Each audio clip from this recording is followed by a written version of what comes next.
Heading back to the White House, Mr. Trump pledges to take swift and sweeping action to close the southern border and to deport millions of migrants here illegally. Donald Trump's political career has been defined by his promise to deal with illegal immigration. My administration has launched the most sweeping border and immigration crackdown in American history. We've seen illegal border crossings drop 98%. The southern border now, under his leadership, has the lowest number of legal crossings in the history of the United States of America. We are the face of why there is becoming change. President Trump, thank you.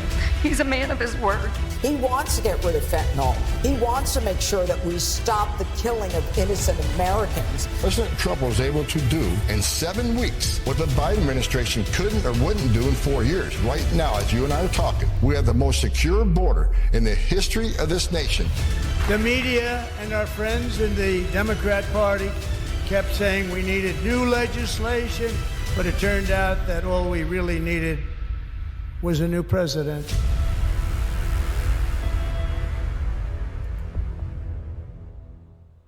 All we needed was a new president, and it's turned out to be true. The talk of, oh yeah, we need to pass legislation. Now, obviously, in order to make sure that the next president, hopefully that will be J.D. Vance or another Republican, doesn't get rid of these things. And like I said before, I don't expect Democrats to win, but who knows, okay? We're going to need to pass some legislation, but in order to get that process started, you just need a new president.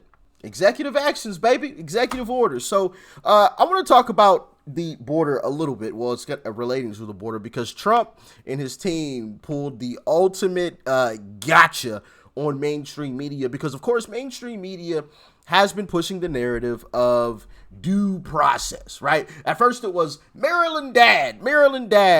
Now it is more so due process. Some still do throw out the Maryland dad phrase, but Uncle Trump took the liberty to put some of these illegals mugshots on posters, and he displayed them in the lawn at the White House. Let's dive in. But the descriptions of these individuals: first-degree murderer, sexual abuse of a child, kidnapping and rape, murder, rape of a child, distribution of fentanyl, sexual assault of minors, lewd acts in front of a child, sexual contact with a child. In other words, not good actors. And we know that 73% of those arrested during the Trump era are people with pending criminal charges or criminal convictions. But look at this. I have some brilliant commentary from none other than Joe Scarborough's team over at Morning Joe. They had a guest on. Guess what this guest said about those signs you're looking at right there? All of these people, they're mugshots. They've been booked and charged with crimes. Well, here's what they have to say at MSNBC. We don't know if they've had due process.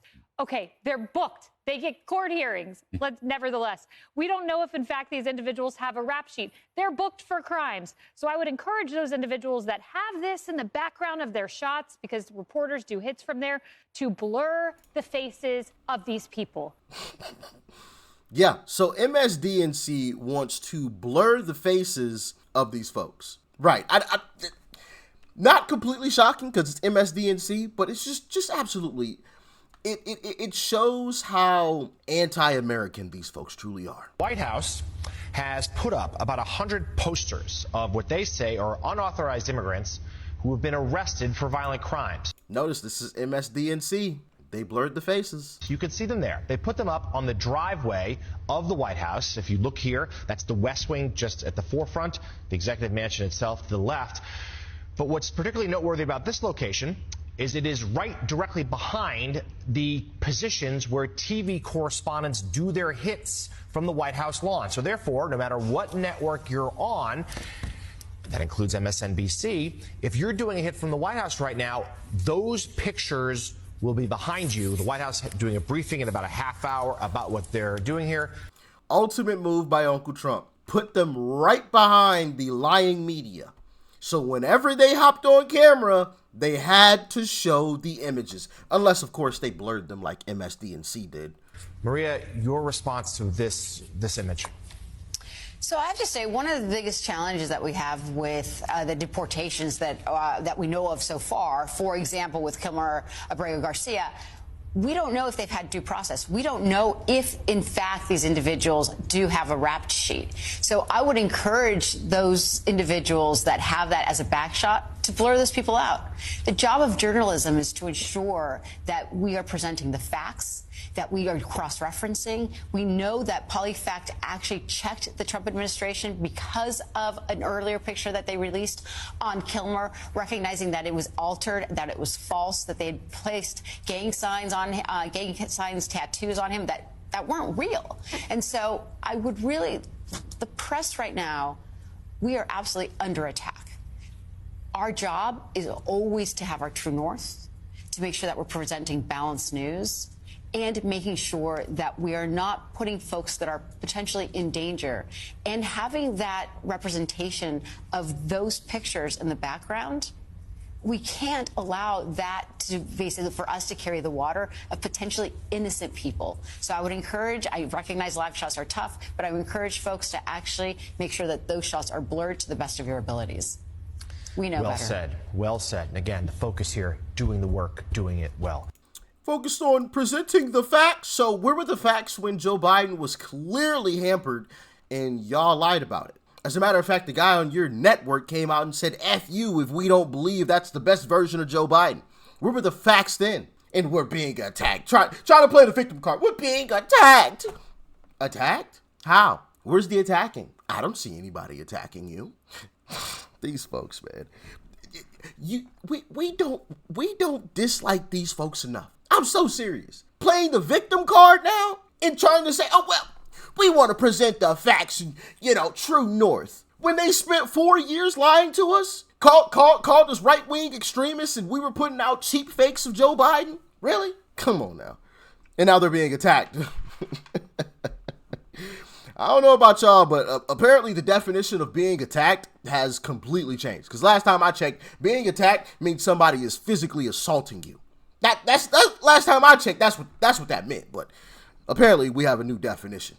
But I want to play this clip from Link Lauren, because he actually goes into a little more detail about where these signs are and how they're all set up. So check it out. All right, my friends, I'm at the White House today. It's a gorgeous, sunny day in Washington, D.C. The White House is a lot nicer than it used to be the last 4 years under Joe Biden, where it was a cesspool with topless trans people on the White House lawn, cocaine everywhere, and Joe Biden's self-tanner ruining every single chair in the Oval Office. Now, it's Monday. Everybody's a little bit tired. I could use the president's Diet Coke button. Ding, ding, ding. Monroe, bring me my Diet Coke, but I will persevere and push through for you guys. So today at the White House, they have these yard signs up for illegal migrants who've been arrested for committing heinous crimes. We all know this person right here. We've seen them all over X. We've seen the memes a million times. Now, these yard signs are located on what's called Pebble Beach, where all of the mainstream legacy media do their television hits. We have CNN, MSNBC, so behind them all day, they won't be able to avoid these signs, even though they tried to turn Abrego Garcia, an MS-13 gang member, into a Maryland man. Now, objectively, the border is more secure than it has ever been before. President Trump posted yesterday, only 3 people have gotten through the border recently. I'm thinking Kim, Khloe, Kourtney Kardashian. Can we deport that trio right there? Now, as I've said for the last few years, Joe Biden really has blood on his hands for Laken Riley, Jocelyn Nungari, and so many others who've lost their lives at the hands of illegal migrant murderers. We can also talk about the fentanyl, which has ravaged communities, families, and friendship groups all across the country. Now, one thing that's really confounded me recently is that the Democrat elites in Washington, D.C. have chosen this as their hill to die on. They are literally flying to El Salvador to hang out with members of MS-13 like Abrego Garcia. They also want men and women's sports. I don't know why they can't come down on the side of common sense, but maybe we'll never have another Democrat president ever again if they come down on the 20% of all of these 80-20 issues. Now, while we're at the White House, let me go show you the Brady briefing room and give you a little bit of a tour of where the press hangs out. Now, this, I believe, is called the stakeout location, where foreign dignitaries, Bukele, Zelensky, they come to meet President Trump. Zelensky, he was sent packing a few minutes later, but this is where they come.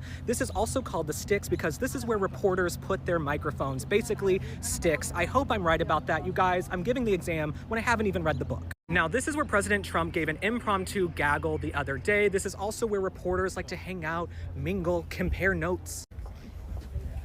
I know he saw me. I see he was still talking. I was like... This room is pretty self-explanatory. So these are called the Palm Room doors, where the press gathers here in this alleyway for events in the East Room, also on the South Lawn. This is also where President Trump gaggled recently. It was impromptu. The reporters were running like they were doing the decathlon. Now, this is where I like to sit and hide out from the sun because, as one White House employee put it, I'm basically a pale little alien, but I'm working on that. I love stuff like that, you know, seeing the behind the scenes and how it all looks without the, you know, our regular normal angles that we typically get. Trump is absolutely genius for putting those signs there, because now when mainstream media tries to run the same narrative that they have been, it's going to look pretty bad when they go back and start saying this crap again. A Maryland man thought to be wrongly deported. Maryland man Kilmar Abrego Garcia. A Maryland man wrongfully deported. A Maryland man who was mistakenly deported. The Maryland man that was detained. The Maryland man mistakenly deported to a prison in El Salvador. They're not even trying to bring back a Maryland man. He's a Maryland man. Maryland man. A Maryland man. Maryland man. Kilmar Abrego. Maryland's father. A Maryland father who came here at age 16. Kilmar Abrego Garcia, a Maryland father. Maryland father. Maryland father. You get the message, okay? Trying to make this guy sound like some upstanding American citizen when he wasn't.